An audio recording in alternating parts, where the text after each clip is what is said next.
Hello and welcome to the Bible Difficulties and Answers podcast. I'm your host, Lance Smith.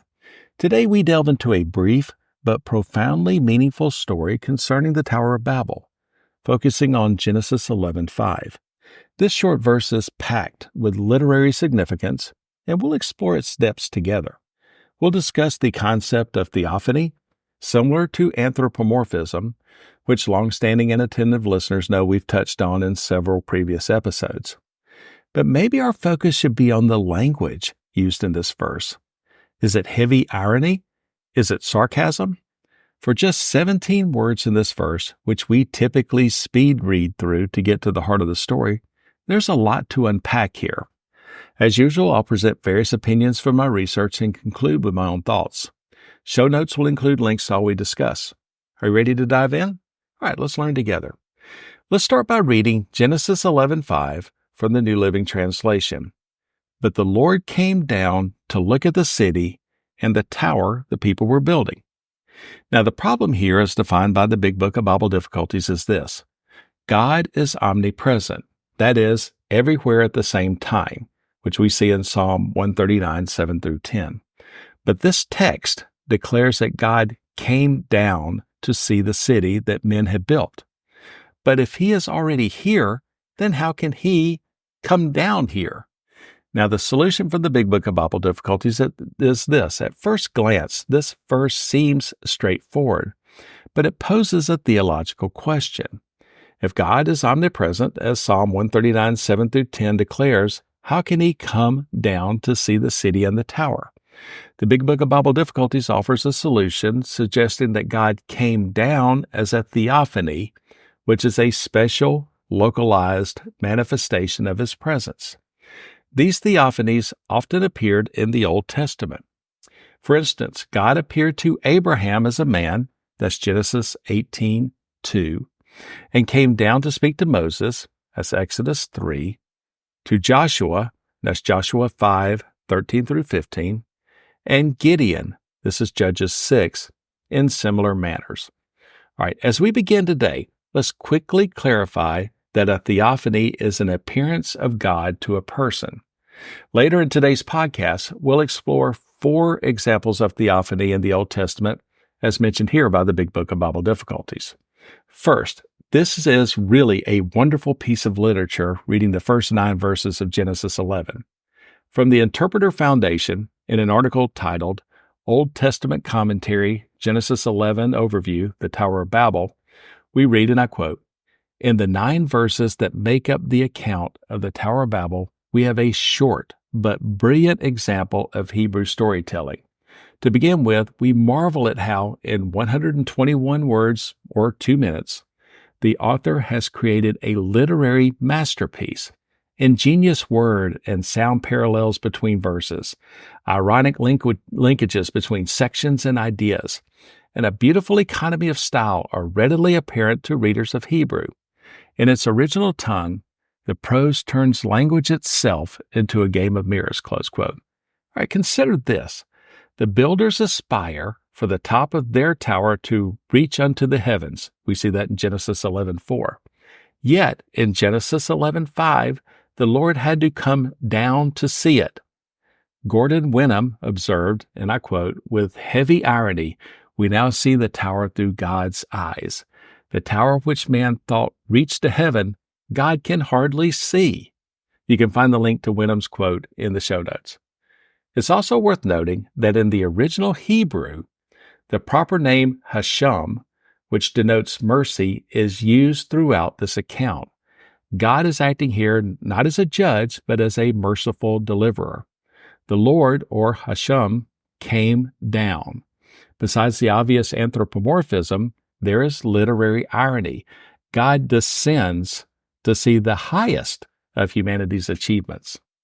The Bible Ref website adds this, and I quote, "This verse is probably intended to be taken in a dry, almost sarcastic tone. The text reveals that God chooses to come down to even see their tower. Of course, God did not need to travel any distance in any direction to see or know what was happening on the earth. Instead, the language is meant to emphasize what a silly idea it was that people could build a tower that would reach to the heavens or prevent God from enacting His will. In a more direct sense, this verse shows God playing along, much as He did when Adam hid from Him in the Garden of Eden and God called out. That's Genesis 3, 8 through 10. Now, let's delve deeper into the concept of theophany, which is key to answering today's Bible difficulty. Theophanies, as we have noted, are manifestations where God appears to humans in a perceptible form. These events often carried significant theological and narrative weight in the Old Testament. For example, in Genesis 18, God appears to Abraham by the oaks of Mamre. 3 visitors, one of whom is identified as the Lord, come to deliver a message. This appearance not only signifies a moment of divine intervention, but also establishes a personal relationship between God and Abraham. Similarly, in Exodus 3, the theophany occurs through a burning bush. Moses encounters God in a miraculous, awe-inspiring form that conveys the sacred and commanding presence of God. The bush is burning, but not consumed, symbolizing God's eternal nature and His imminent action in delivering the Israelites from Egypt. In Joshua 5, 13 through 15, God appears as the commander of the Lord's army. This theophany reassures Joshua of divine support as he prepares for the Battle of Jericho. The appearance serves to bolster Joshua's faith and underline the importance of divine guidance and assistance in the Israelites' conquest.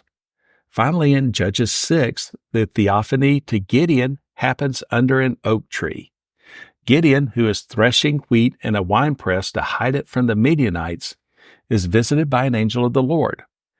This encounter transforms Gideon from a timid individual into a mighty warrior, emphasizing how divine presence and assurance can alter human destiny and courage.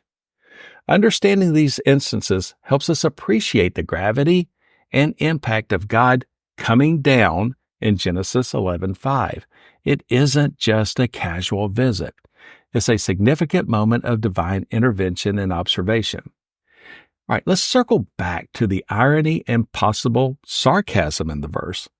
The people of Babel intended to make a name for themselves by building a tower that reached the heavens. Their ambition was rooted in pride and self-reliance. However, the narrative undercuts their grandiosity with a simple but profound observation. God had to come down to see their tower. This implies that from God's perspective, their monumental achievement was minuscule. The very act of God descending to view the tower is a divine critique of human pride and self-sufficiency. This irony serves a dual purpose. Firstly, it highlights the futility of human efforts to attain divine status or approval through grandiose projects. Secondly, it underscores the transcendence and omnipotence of God. No matter how high humans build, they can never reach the divine realm through their own efforts. God's act of coming down is both an act of judgment and a demonstration of His inherent superiority. In a broader sense, this verse and the entire Babel narrative addresses themes of unity and division. The people of Babel were united in language and purpose, yet their goal was self-serving. God's intervention scatters them, confuses their language, not as a mere punishment, but as a means to curb their pride and redirect their unity towards more meaningful purposes. This scattering is both a consequence of their hubris and a step towards the diversity that defines human existence. All right, that was fun. There was a lot to unpack and explore in this verse's short 17 words. Next week, we'll begin our first of 4 episodes on Abraham, starting with Genesis 11:28. We'll explore how Abraham's family could be from the Ur of the Chaldees, when other passages suggest that his ancestors came from Haran. Join us as we dive deep into this fascinating mystery. You may reach us at our website, BibleDifficultiesAndAnswers.podbean.com, or you may reach out to me directly at our email address, BibleDifficultiesAndAnswers@gmail.com, with any questions, comments, concerns, fits of righteous indignation, or just to say hi. Also, please like and subscribe to this podcast. Tell a friend or two as well. And also write a review and give it a 5-star rating on Apple Podcast, Podbean, Spotify, YouTube, or any of your venues of choice. It really does help get the word out about the most amazing book ever written. Again, I'm Lance Smith. Until next time, I wish you good luck, good health, and God bless. So long, everybody.